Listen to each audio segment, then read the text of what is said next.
Welcome back to the Education Evolution Podcast. I am your host, Sucheta, and today we are diving deep into episode 28, a topic that is literally reshaping the walls of our classrooms without us even seeing it happen.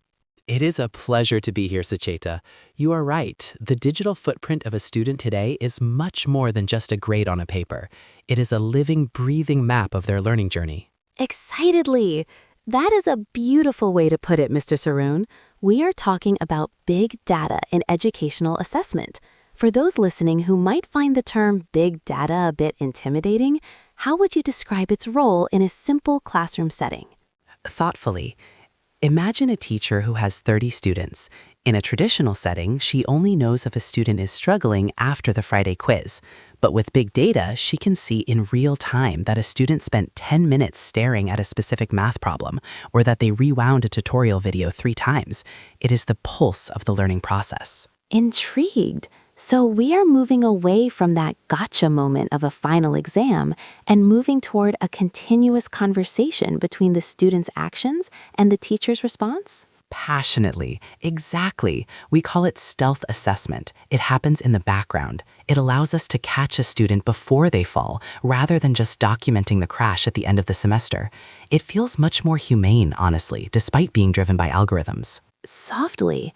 That really touches on the heart of education, doesn't it? It is about support.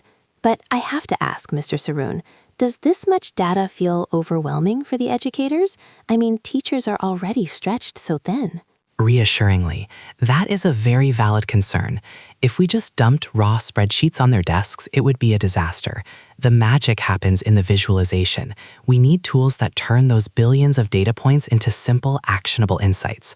A red flag next to a name, a suggestion for a specific reading material. That is where the data becomes a tool, not a burden. Nodding. It is about distilling the noise into a signal. Let's talk about the students for a moment. How does it feel for a student to be under this kind of digital microscope? Is there a risk of them feeling like just a number in a database? Solemnly, there is always that risk if we lose the human touch. We have to be careful. Big data can predict which students might drop out with startling accuracy, but if we use that data to label them or give up on them, we have failed. We must use it to empower them, to show them their own patterns of success. That brings up a massive point: ethics. Who owns this data? If a student struggles in 3rd grade, does that data follow them to university? Could it bias their future opportunities? With conviction, that is the million-dollar question.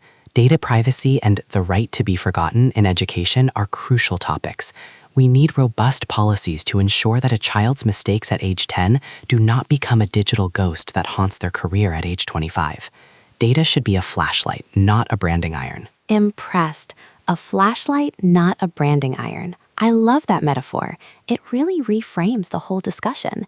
Now, looking ahead, where do you see this going in the next 5 years? Are we looking at fully personalized curricula for every single child? Energetically, we are already on the doorstep. Think of adaptive learning platforms. If you excel at geometry but struggle with algebra, the system adjusts the difficulty and the style of explanation in real time. It is like having a personal tutor for every child in the world, regardless of their zip code. Westfully. That sounds like a dream for equity in education. If a child in a remote village has the same adaptive software as a child in a high-end private school, the gap starts to close, doesn't it? Warmly, it really does. That's what keeps me up at night, the good kind of excitement. Big data can democratize excellence. It takes the guesswork out of teaching and replaces it with evidence-based empathy. Smiles. Evidence-based empathy. You're full of great phrases today. But let's play devil's advocate for a second. What about the gut feeling of a teacher? Can an algorithm really capture the spark in a student's eye when they finally get it? No, and it never should. Data is the map, but the teacher is the guide. A map can tell you where the mountain is, but it can't feel the wind or encourage you when your legs are tired. We need both. We use data to handle the mechanical tracking so teachers can focus on the emotional and inspirational work. So the future of assessment isn't just about more data. It is about better relationships facilitated by that data.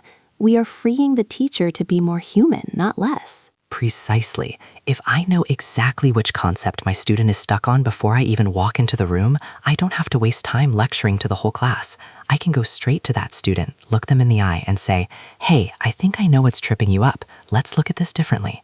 That is the power of big data. With a sense of wonder, it makes the classroom feel much more intimate in a strange way. It is a bit of a paradox, isn't it? Using massive, cold data sets to create a warmer, more personalized human experience? Nodding. It is exactly that. It is the greatest tool for personalization we have ever invented. But we must remain the masters of the tool, not its servants. We have to keep asking the hard questions about bias and privacy every single day. Resolutely. I think our listeners will agree that this is a conversation that is only just beginning. As we wrap up episode 28, Mr. Saroon, what is one piece of advice you have for parents or educators who are skeptical of this digital shift? Reassuringly, I would say stay curious, but stay critical.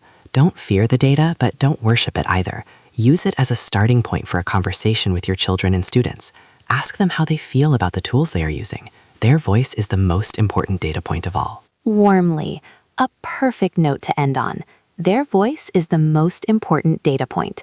Thank you so much, Mr. Saroon, for sharing your insights and your heart with us today.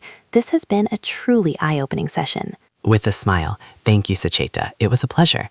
To all the listeners, keep learning, keep growing, and don't be afraid of the numbers. They're just trying to tell a story. And that is a wrap for today. Join us next week as we explore the world of virtual reality and history lessons. Until then, stay inspired. This is Sucheta, signing off from Education Evolution.